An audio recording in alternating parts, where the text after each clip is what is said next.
Hey guys, just a quick announcement before we start with today's video. Tickets for some of my 5-day workshops are now on sale. Mesa, Arizona at Steadfast Farm, February 25th, 2019, now on sale. This is a farm inside of an agri-hood, a development based around a farm. It's a very unique experience.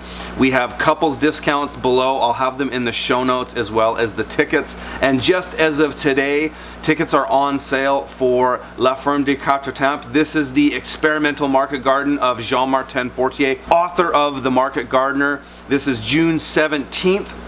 And tickets are on sale for that now. There's also couples discounts for this if you want to come. Both of these farms, and in fact all of these farms that I do, are very unique to themselves. Each one has a slightly different experience, and so if you go on theurbanfarmer.co/PMG, you can read about the farms and check out some of the testimonials on the bottom. We have an incredible success rate of people who come to these workshops, and they're intended for people who are very serious about making a career as a market gardener. I hope to see some of you guys there. Hey guys, just wanted to talk real quick about some of the things they're doing here at Sugartop Farm to manage their soil. Now, in a climate like this in Florida, pretty much for the most part, Florida has very sandy soil, especially where they are here. They're on top of what's called Sugarloaf Mountain. It's actually one of the highest points, which is only like 311 feet off sea level, but it's a high point around this part of Florida. And they've got this extremely sandy soil. And a lot of people think you can't grow in extremely sandy soil, and you can. You know, there's pros and cons to sandy soil, there's pros and cons to clay soil. But there's three things that they do here that allow them to manage their soil and get enough crop health to be able to grow what they're doing here. The first thing is they're not tilling very much. They're doing either shallow cultivation, or if they have to till, they're more or less only doing it when they're preparing a new block. Like once their beds are shaped, they're never tilling. They're doing shallow cultivation, but sometimes not even that. Sometimes when they turn over beds here, they pull the crop out, add some compost, rake it, and plant. Like, it's really that easy. There's an advantage to sandy soil in that regard.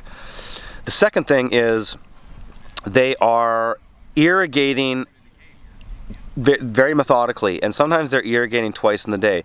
Here at this climate, like we're in early November right now here, and they're irrigating in the morning around 7 a.m. That's when they're running their sprinklers. And if they were to come back an hour or two later and see that the soil was dry and it didn't have enough water in it, they would irrigate again right away.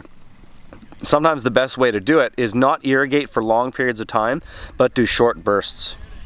So irrigate for half an hour, let it settle, and then irrigate again. Now the third thing, and all these things are intertwined and all very important, the third thing is compost. Just adding good compost. Leaving a good layer of finished compost on the soil is really going to be your best bet, and all these things kind of work as a trifecta. And that compost is going to act as a sponge, and it's going to hold moisture in the top of the top layer of the soil, which is going to help your seeds germinate, and it's going to help your transplant survive. Now, again, all three of these things are together, because if you have good compost on there, good irrigation patterns are going to help, and also limited amounts of tilling or shallow cultivation is part of it too. Because if you have sandy soil and you till too much, you're going to mix that in and you're going to burn off all that carbon, and it's no longer going to serve the purpose of kind of performing as a mulch layer on the top of your soil. So those are really important things they're doing here. And like, this soil is so sandy, it's like beach sand, that if they didn't do these things as a trifecta, they wouldn't be able to be growing like the way they're growing here.